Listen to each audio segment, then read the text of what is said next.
Assalamualaikum warahmatullahi wabarakatuh.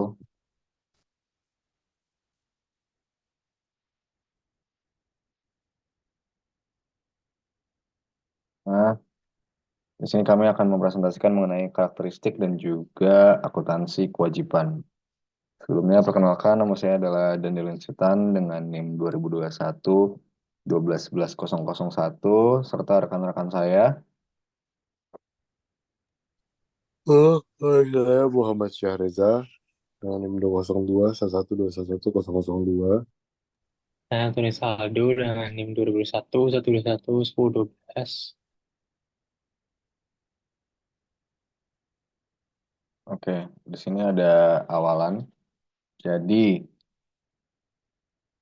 secara etimologis, karakteristik diambil dari bahasa Inggris, yakni karakteristik yang artinya mengandung sifat khas, yang berarti mengungkapkan sifat-sifat yang khas. SAK menyatakan pada KDP LK paragraf 24 bahwa karakteristik kualitatif merupakan ciri-ciri khas yang membuat informasi dalam laporan keuangan berguna bagi pemakai. Di sini ada selanjutnya karakteristik kualitatif laporan keuangan. Ini ada beberapa karakteristik kualitatif laporan keuangan yang akan disebutnya. Jadi para audiens ataupun membaca laporan keuangan harus bisa dimudahkan untuk memahami apa isi dari laporan tersebut. Yang kedua adalah relevan. Yang ketiga adalah materialitas. Yang keempat, keandalan. Yang kelima, penyajian yang jujur. Jadi isi dari laporan keuangan kualitatif atau laporan keuangan pada umumnya itu diwajibkan untuk disajikan secara jujur. Yang keenam, substansi mengungguli bentuk. Ya, yang ketujuh, adanya netralitas. Yang kedelapan, pertimbangan yang sehat. Yang kesembilan, kelengkapan. 10, laporan keuangannya juga harus bisa untuk dibandingkan.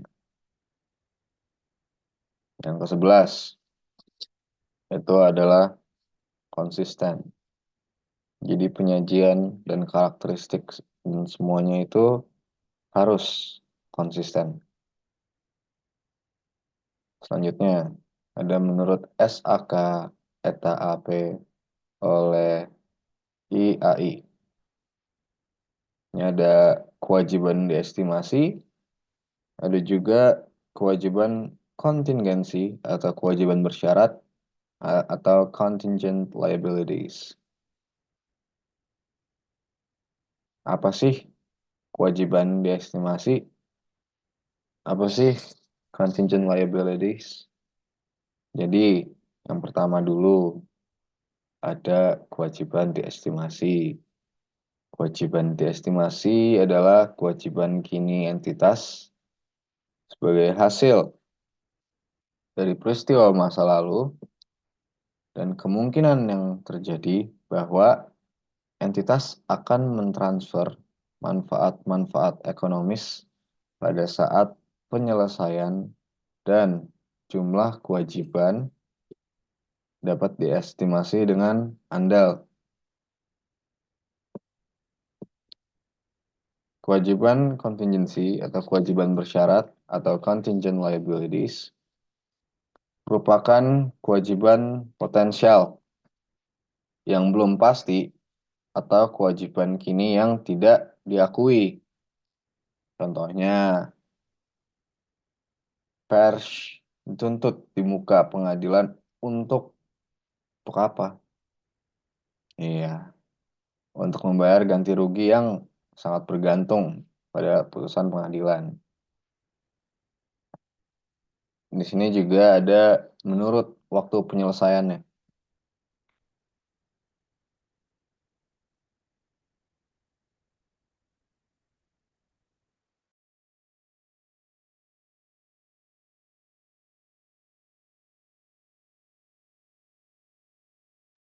Jadi, yang pertama itu ada kewajiban lancar dan juga kewajiban tidak lancar.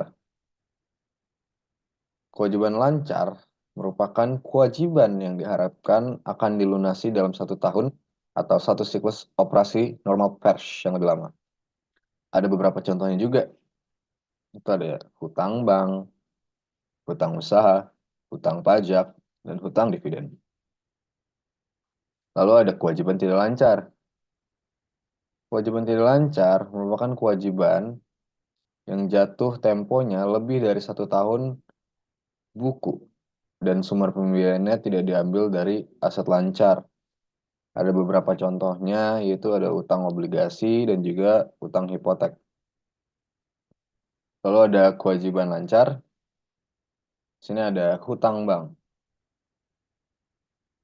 Hutang bank sendiri. Ya, peminjaman uang di bank dapat dilakukan dengan membuka tabungan atau deposito jasa giro dalam bank tersebut dengan nilai yang sudah ditentukan oleh pihak bank. Di satu pihak, bank akan memberikan bunga atas tabungan atau deposito yang ada. Tetapi di lain pihak, bank akan memungut biaya bunga atas pinjaman yang telah diberikan kepada nasabah.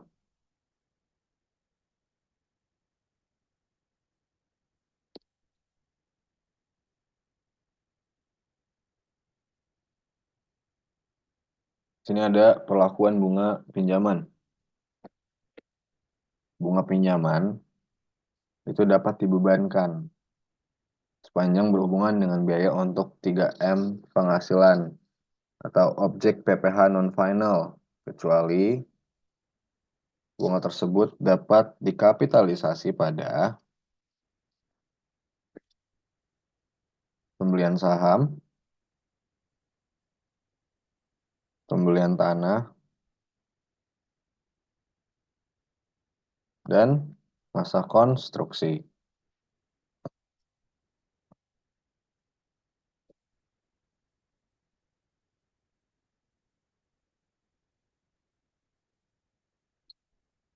Next slide.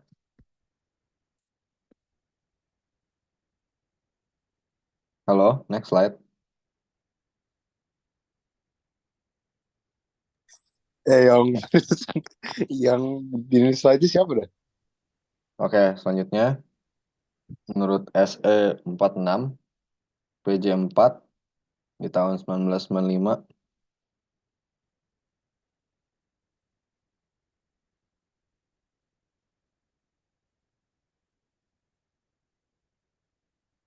Oh ya, di sini em, tentang pelakuan biaya bunga yang dibayar atau terutang dalam hal WP, menerima, memperoleh penghasilan berupa bunga deposito tabungan lainnya, dijelaskan.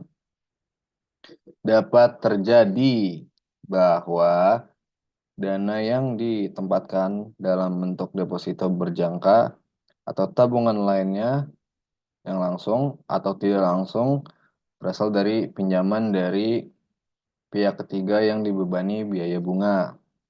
Apabila hal tersebut terjadi, WP dapat memperkecil PKP secara tidak wajar karena bunga yang terutang atau yang dibayar atas pinjaman tersebut dikurangkan sebagai biaya. Sedangkan bunga yang diterima atau diperoleh yang berasal dari penempatan dana dalam bentuk deposito berjangka atau tabungan lainnya tidak ditambahkan dalam penghitungan PKP karena telah digunakan PPh yang bersifat final sebesar 20%.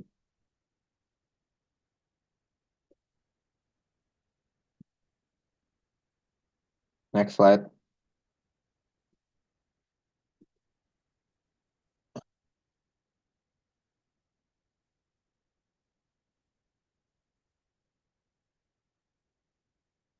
Next slide.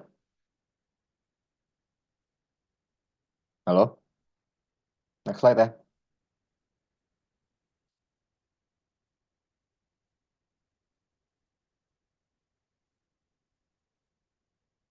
Mana sih? Oke. Oke, selanjutnya ini menurut SE 46 PJ 4 sebut apabila jumlah rata-rata pinjaman sama besarnya, sama dengan, atau lebih kecil dari jumlah rata-rata dana yang ditempatkan sebagai deposito berjangka atau tabungan lainnya, maka biaya bunga yang dibayar atau terutang atas pinjaman tersebut seluruhnya tidak dapat dibebankan sebagai biaya.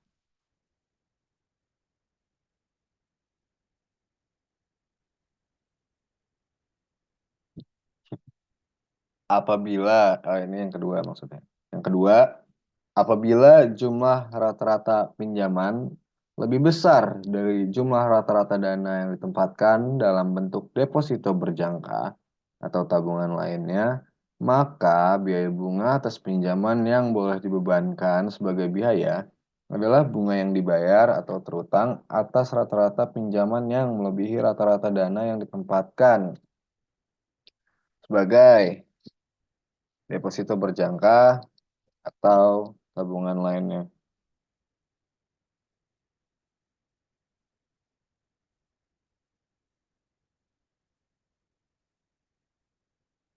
Next slide.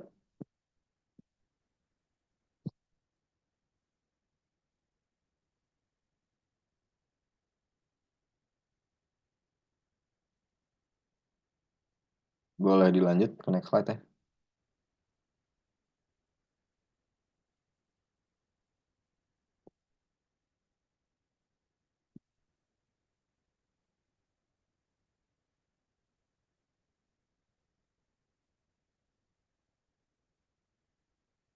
Halo, next slide ya.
Kan atau tabungan, deposito atau tabungan, selalu deposito atau tabungan, dananya berasal dari tambahan modal atau sisa laba.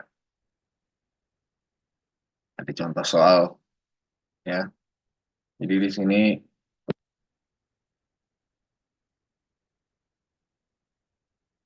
pinjaman dari bank nilainya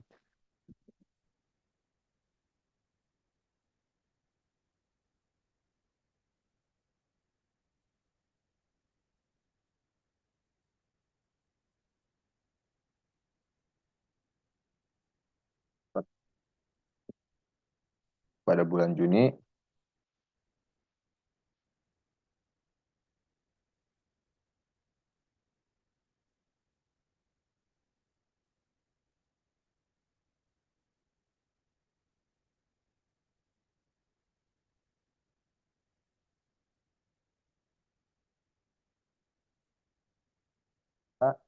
Dan September sampai Desember sebesar 50 juta. Kita diminta hitung bunga yang dapat dibebankan sebagai biaya. Jadi kita diminta untuk hitung bunga yang dapat.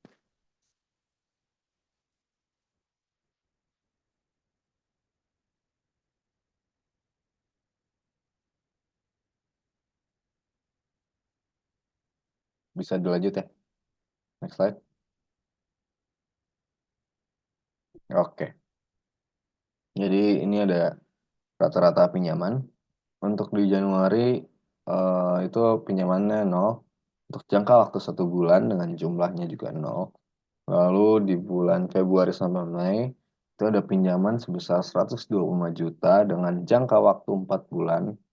Yang dimana jumlahnya itu ada di 500 juta. Lalu untuk Juni sampai Juli ya itu ada pinjaman sebesar 150 juta dalam jangka waktu 2 bulan. Jadi jumlahnya ada 300 juta.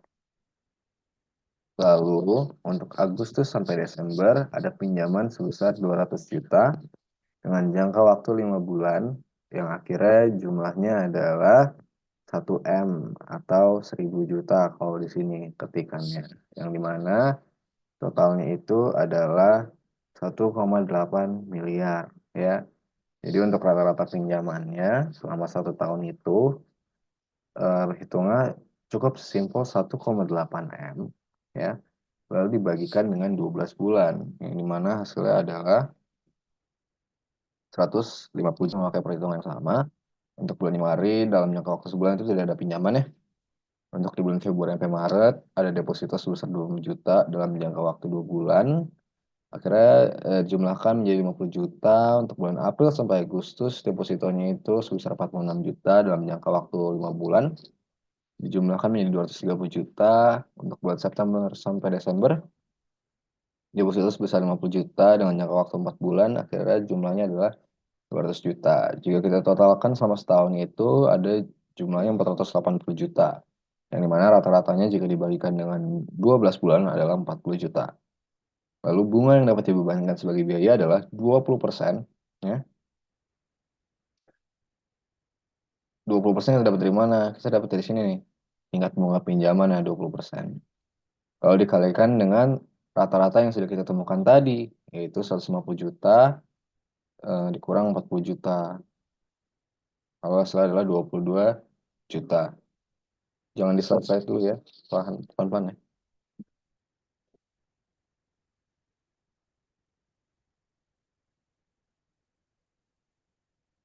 Selanjutnya, ada beberapa pengecualian sehingga biaya bunga pinjaman dapat dibebankan untuk menghitung penghasilan kena pajak sesuai pasal 6 ayat 1 UU PPH nomor 36 tahun 2008. Dana pinjaman tersebut disimpan atau ditempatkan dalam bentuk rekening giro yang atas jasanya dikenakan PPH yang bersifat final. Ada keharusan bagi wajib pajak untuk menempatkan dana dalam jumlah tertentu pada suatu bank dalam bentuk deposito yang berdasarkan ketentuan perundang-undangan yang berlaku sepanjang jumlah deposito dan juga tabungan tersebut semata-mata untuk memenuhi keharusan tersebut. Misalnya, cadangan biaya reklamasi yang harus ditempatkan dalam bentuk deposito dan juga tabungan di bank pemerintah. Lalu dapat dibuktikan bahwa penempatan deposito dan tabungan tersebut dana yang berasal dari tambahan modal dan sisa laba tersebut yang kena pajak. Iya, di sini kita membahas selanjutnya mengenai utang usaha ya. Mungkin bisa dilanjutkan oleh rekan mahasiswa saya dari Alvero atau Antonius Aldo mungkin akan melanjutkan ya. Eh, Waktu dan tempat saya persilakan. Terima kasih.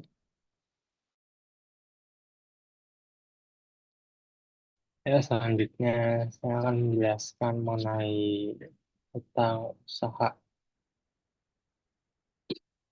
Ya, jadi di sini pertama, em,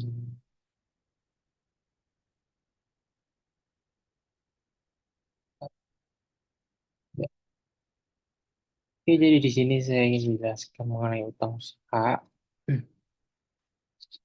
Sebelum kita masuk ke materi yang selanjutnya, apa sih utang usaha itu? Utang usaha itu adalah yang pertama yang A, itu pihak yang mempunyai hubungan istimewa. Itu hubungan istimewa dapat merupakan memiliki atau menguasai.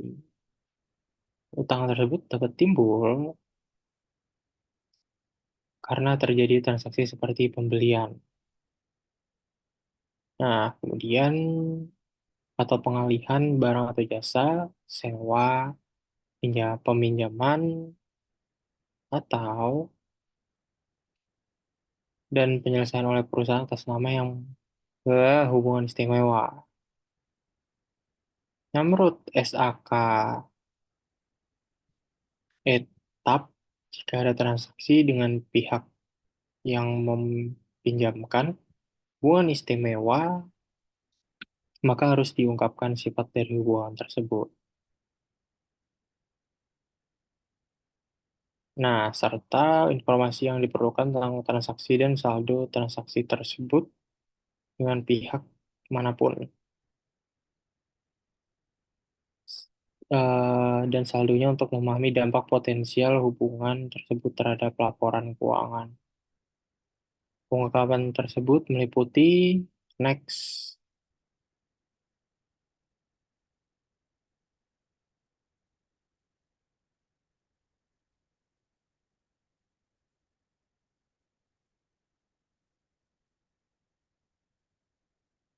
Halo, next.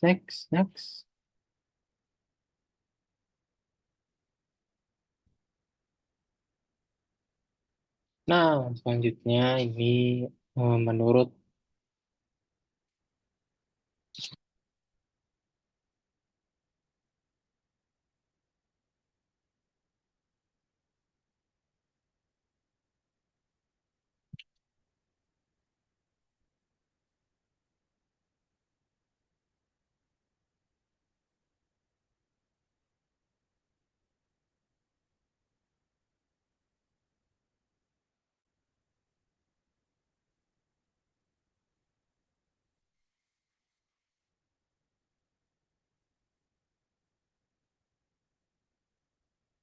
Nah, jadi di sini menurut peraturan perpajakan,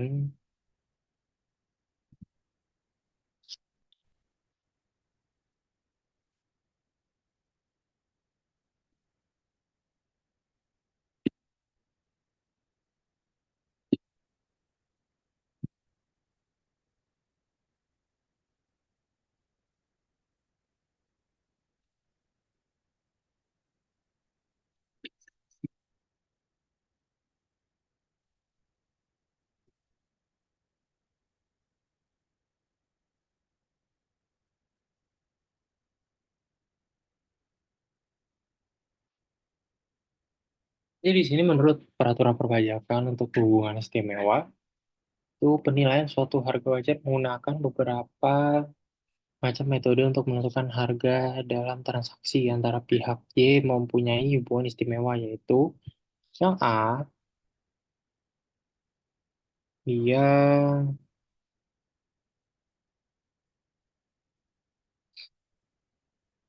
yang A itu dia metode harga pasar bebas yang diperbandingkan.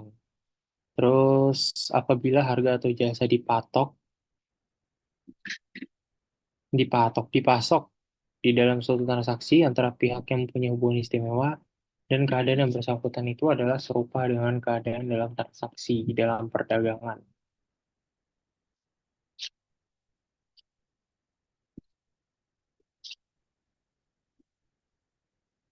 Kemudian yang B, metode harga penjualan kembali. Ini metode apabila harga dialihkan antara pihak yang mempunyai hubungan istimewa sebelum dijual kepada pihak yang independen. Metode ini sering sekali digunakan. Metode ini mengurangi harga penjualan kembali dengan suatu margin yang wajar. Metode ini juga digunakan untuk pengalihan atau transfer sumber daya lain seperti hak dan jasa. Dan yang C, itu metode biaya plus atau cost plus method CPM. Nah ini dia metode ini menambahkan suatu kenaikan atau markup.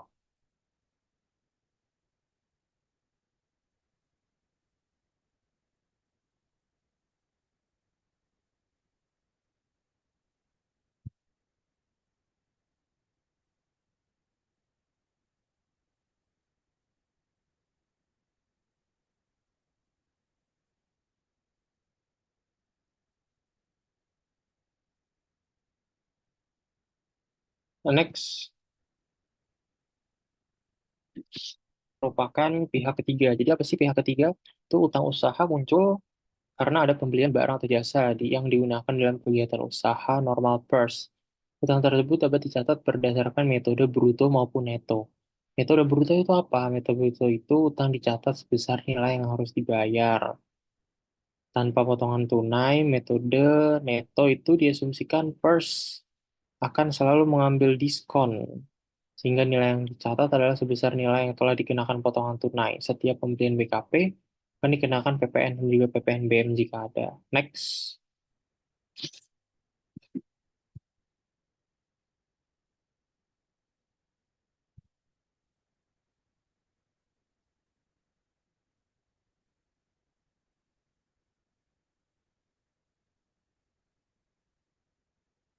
Nah, ini contohnya tanggal 31 ini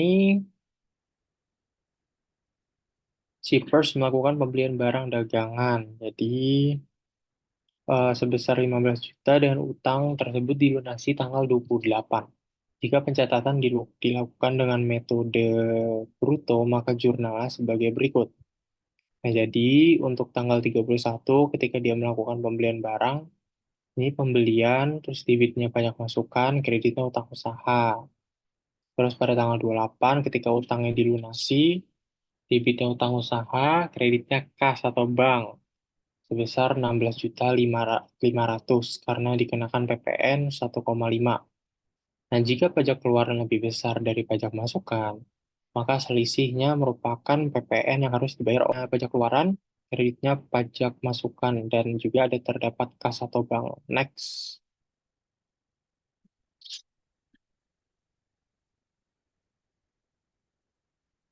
Wah,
ini selanjutnya ada utang pajak.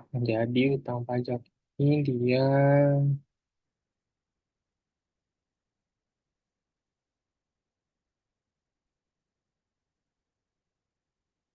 merupakan pembayaran pajak yang dilakukan dengan mekanisme pemotongan dan atau pemungutan pajak. Istilah pemotongan pajak berkaitan dengan pihak yang membayarkan, sedangkan pajak yang diatur dalam PPh 21, PPh 3, dan PPh 26. Sedangkan istilah pemungutan pajak lebih berkaitan dengan pihak yang menerima pembayaran. Istilah pemungutan yang sangat terkait dengan PPN. Next.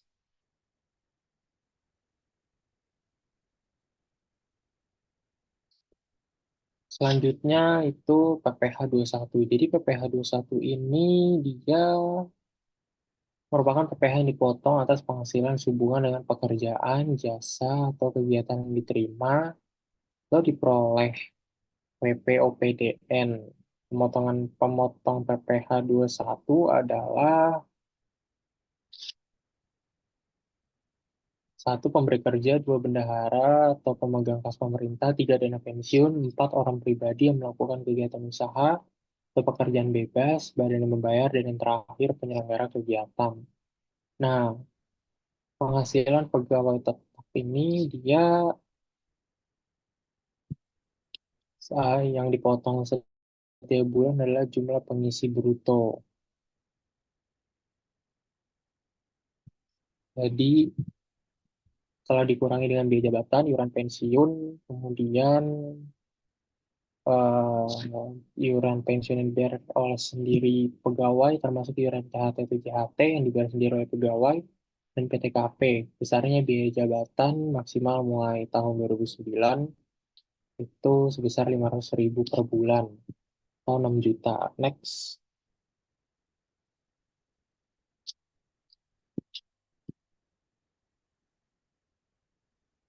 next.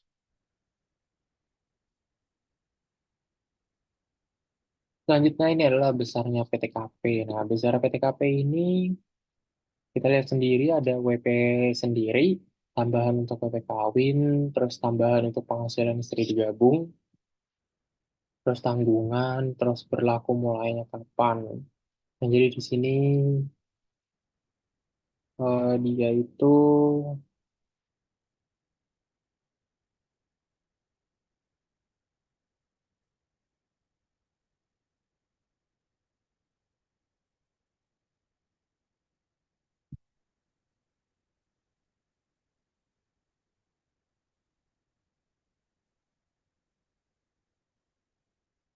untuk PP sendiri dia besarnya untuk UU nomor 17 tahun 2000 2,8.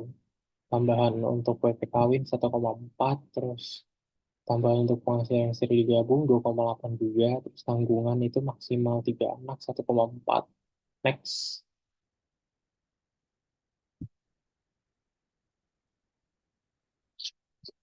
Selanjutnya adalah tarif pajak pasal 17 ayat 1. Ini di sini kita bisa melihat tarif-tarifnya itu sebesar 5%.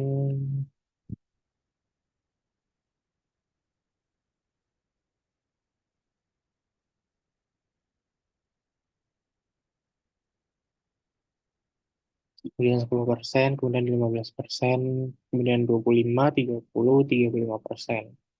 Ini ada penjelasan-penjelasannya. Next.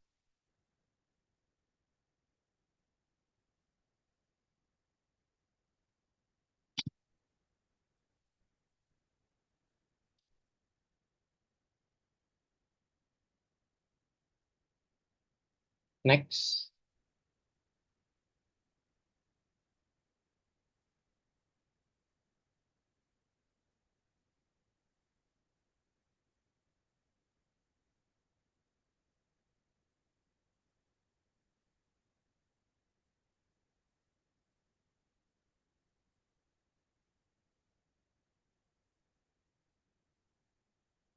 Nah, di sini penghasilan sehubungan dengan pemutusan kerja dan penghasilan sehubungan dengan pensiun yang diterima sekaligus berupa uang pesangon, uang manfaat pensiun, THT atau JHT, dan pembayaran lain sejenis.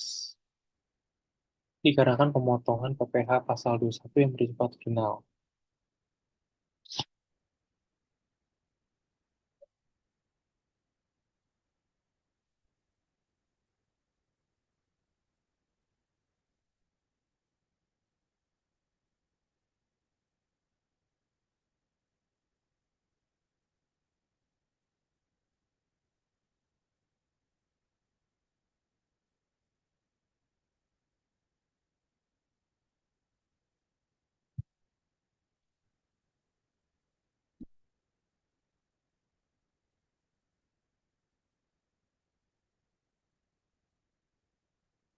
Next.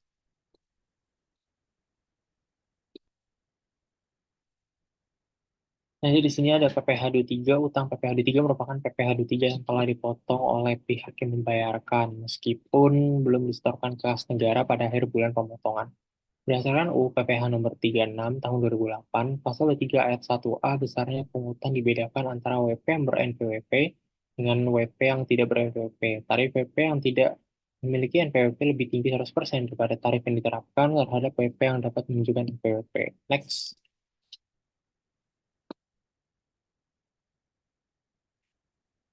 Next.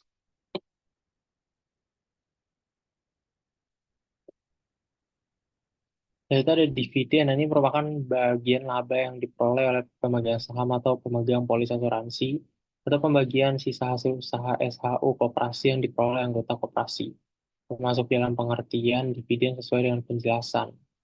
Ini dividen yang dikenakan pajak kalau dividen yang diterima oleh orang.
Dari sini bener ya? Do, sikat Zak.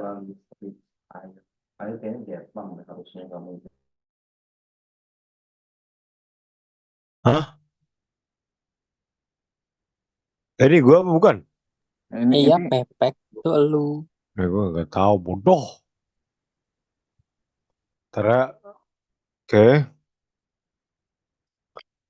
Dividen merupakan bank BG laba yang diperoleh saham polis sisa hasil usaha sesuatu koperasi yang diperoleh anggota koperasi termasuk dalam pengertian dividen sesuai dengan penjelasan BPH nomor 36 tahun 2008 pasal 4 ayat 1 huruf G. Berdasarkan Undang-Undang PPH nomor 36 tahun 2008 pasal 17 ayat 2 C 2 PP 19 TH 2009 JO SE 01 PJ 03 2009 dividen yang dikenakan pajak adalah dividen yang diterima oleh orang pribadi dengan tarif sebesar 20 dan sebesar 10% bersifat final. Namun, dividen dikecualikan dari opsi PPh 23 adalah dividen yang diterima oleh PT sebagai BPDDN Koperasi BUMN atau D dari pernyataan modal pada badan usaha yang didirikan bertempat mendukung di Indonesia dengan syarat dividen yang dibagikan berasal dari Seri saldo, laba dan kepemilikan saham paling rendah 5% dari jumlah modal saham sesuai dengan Undang-Undang PPH nomor 36 tahun 2008 pasal 4 ayat 3. Next slide.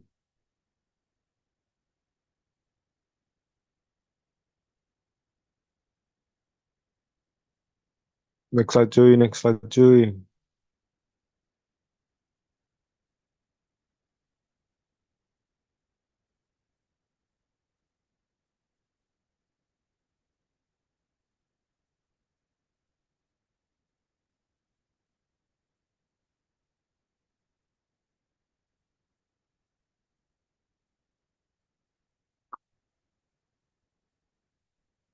Contoh, pada bulan Maret 2012, PT W melakukan pembayaran dividen tahun 2011 kepada pemiliknya, yaitu PT Jaya.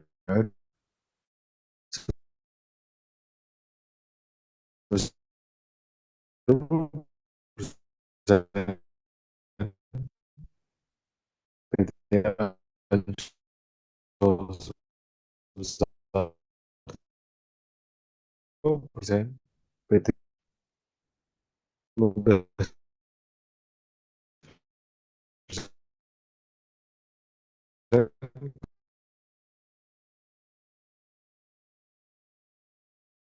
kali 20% kali 6 juta. Jadi PT kacau, dan PT banget tuh jadi 6 tahun 2008. So PP 11 TH yaitu 10% kali 10% juta sama dengan 2 juta. Bersifat final sehingga tidak dapat dikreditkan pada akhir tahun pajak.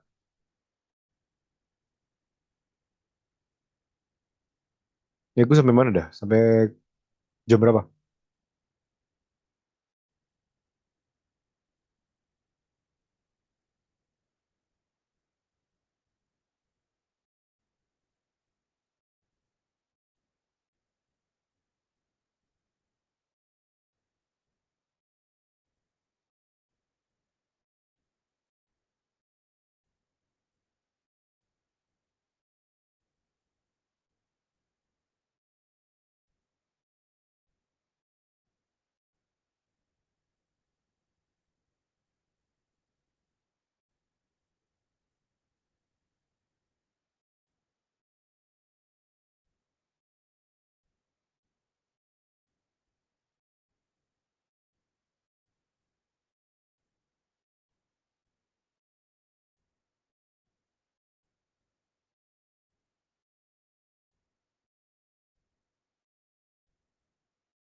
Tadi gue sama baca sama anjir.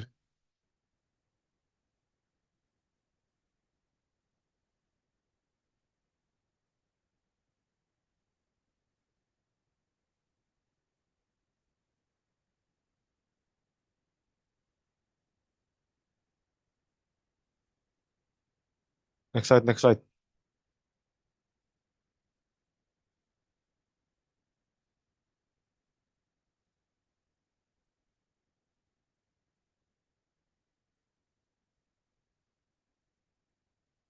Ya, jadi di sini jurnal bagi PTW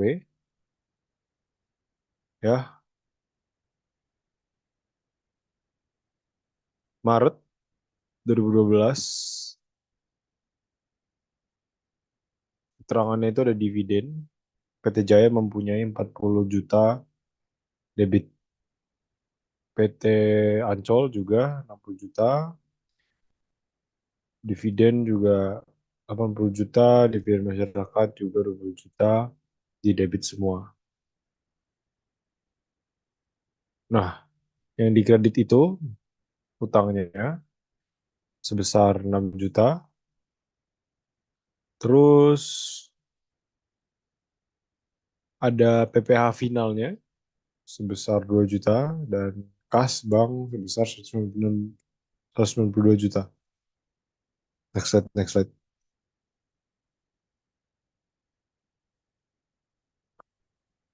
Nah, nah, nah, nah, nah, nah, nah.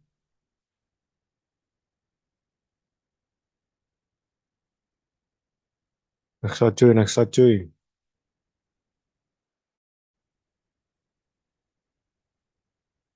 Oke, lanjut. Nah, di sini ada jurnalnya lagi, yaitu ada PPh 3 kreditan tanggal Maretnya 2012. Itu ada kas di debit sebesar 34 juta.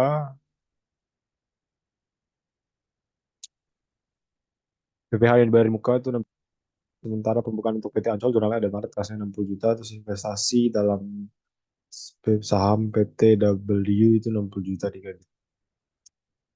Next slide. Next slide, next slide, next slide.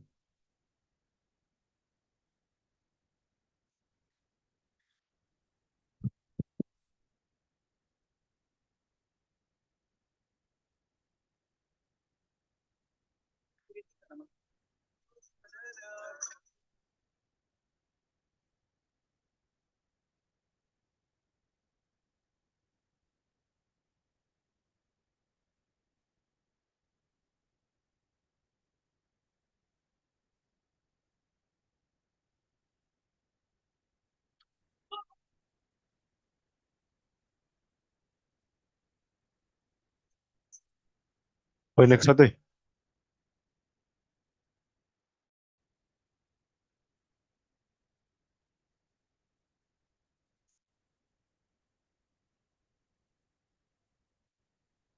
Jadi di sini bunga menurut Undang-Undang PPh nomor 36 tahun 2008 pasal 23 ayat 4, bunga yang bukan merupakan objek PPh adalah bunga yang diterima bank karena dimasukkan sebagai penghasilan bank.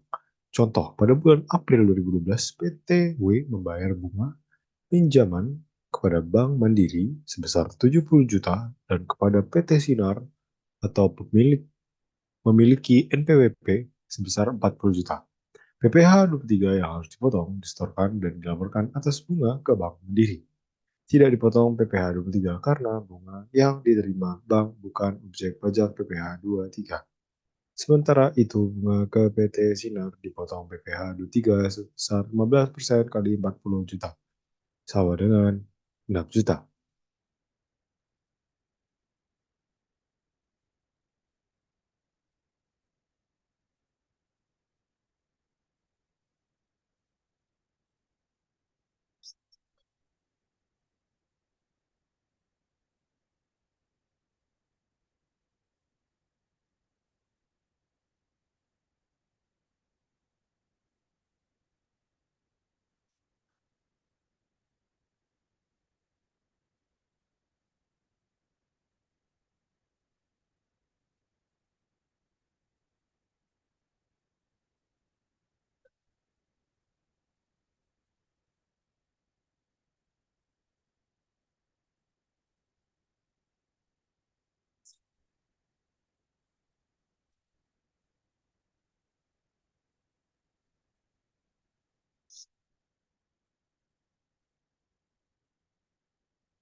Next slide.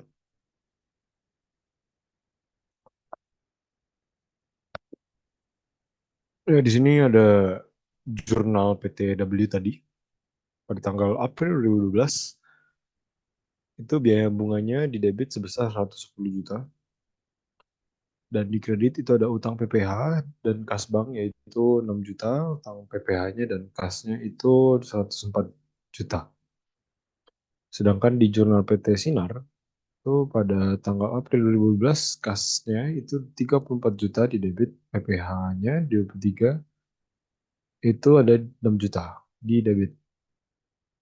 Lalu pada kreditnya itu ada pendapatan bunga sebesar 40 juta.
Royalti imbalan atas penggunaan hak adalah suatu jumlah yang dibayarkan atau utang dengan cara atau perhitungan apapun, baik dilakukan secara berkala maupun tidak. Khusus untuk royalti dari hasil karya sinematografi, perlakuan PPh 23 diatur dalam per 33 PJ 2009, JOSE 58 PJ 2009. Hadiah, penghargaan, bonus, dan sejenisnya. Hadiah yang termasuk objek PPh 23 adalah hadiah perlombaan, penghargaan dan prestasi tertentu, hadiah sehubungan dengan pekerjaan atau pemberian jasa selain yang telah dipotong PPh 21 ayat 1 huruf E, kecuali hadiah yang diberikan kepada semua konsumen akhir pada saat pembelian barang atau jasa. Hadiah undian atau Undang-Undang PPh Nomor 36 Tahun 2008 Pasal 4 Ayat 2 huruf B JO PP 132 Tahun 2000 JO KF Cap 395 PJ 2001 JOSE 19 PJ 43 2001 dikenakan pajak sebesar 25% dari jumlah bruto atau bruto bersifat final. Next slide.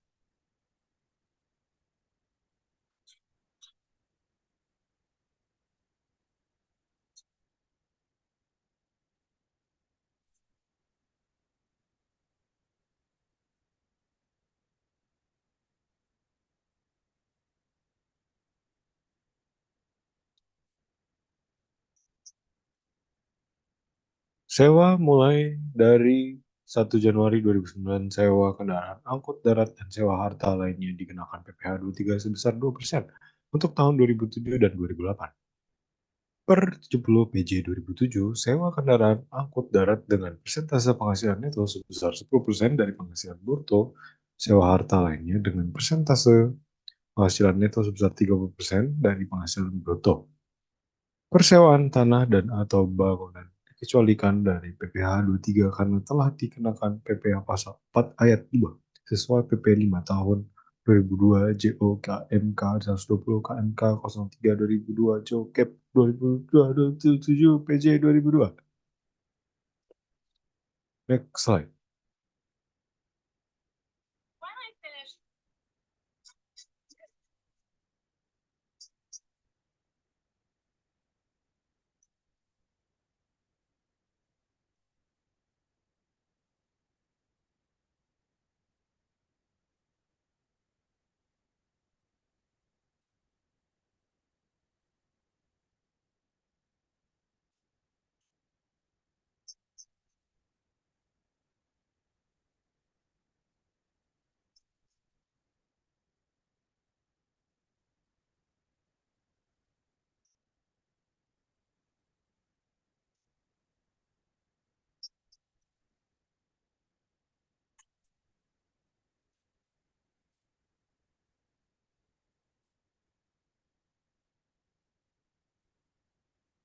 finished the third grade, I convinced my parents to take me out of the school system into homeschool. Nomor siapa yang dapat?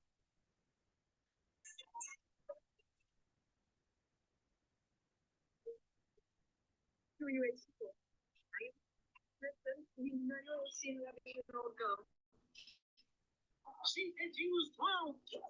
So who are you in school? Listen, we never seen that year-old go. She said you was 12. Also, look at my phone, baby. Next slide sih.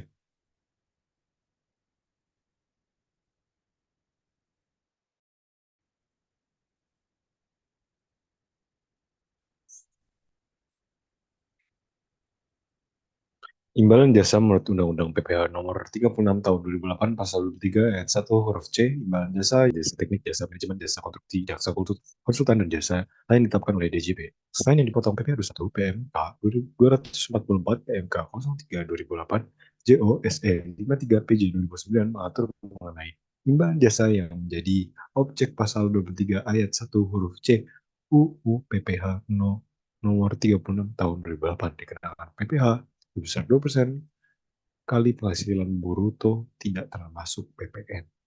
Next slide.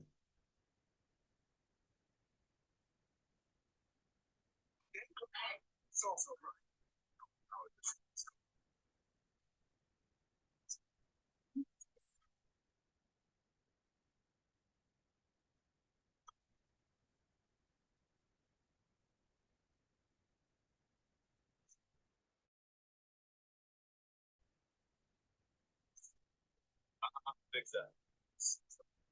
See the moon? Yeah. Sing me a song about the moon. That's why I love the moon. Don't stop. Every night, say. All right. Let's go. See the moon? Yeah. Sing me a song about the moon. That's why I love the moon. Don't stop. Every night, say. Keep on. All right.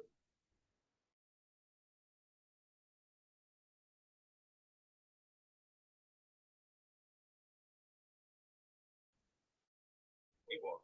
All right, let's go.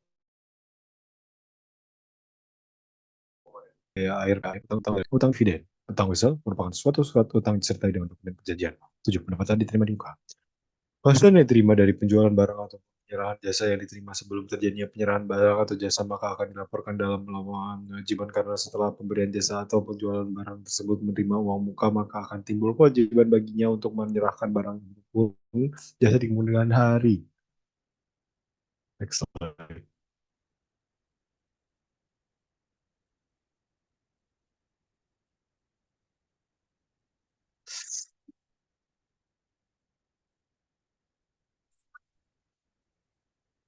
Kewajiban tidak wajar. Utang obligasi adalah janji tertulis untuk membayar bunga secara periodik dan jumlah nilai nominal pada tanggal jatuh tempo. Pada obligasi dapat terjadi adanya agio atau premium dan disagio atau diskon. Utang hipotek hampir sama dengan obligasi tetapi tidak memiliki agio maupun diskonto. Pinjaman hipotek terutama untuk pembelian tanah dan bangunan umumnya merupakan pinjaman dengan beban bunga tetap dan ditutup pada waktu yang lama. Next slide. Next slide coy. Coy, gue ngantuk coy.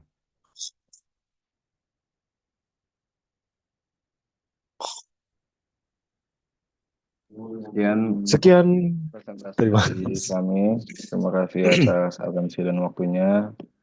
Kami pamit undur diri. Terima kasih. Wassalamualaikum warahmatullahi wabarakatuh.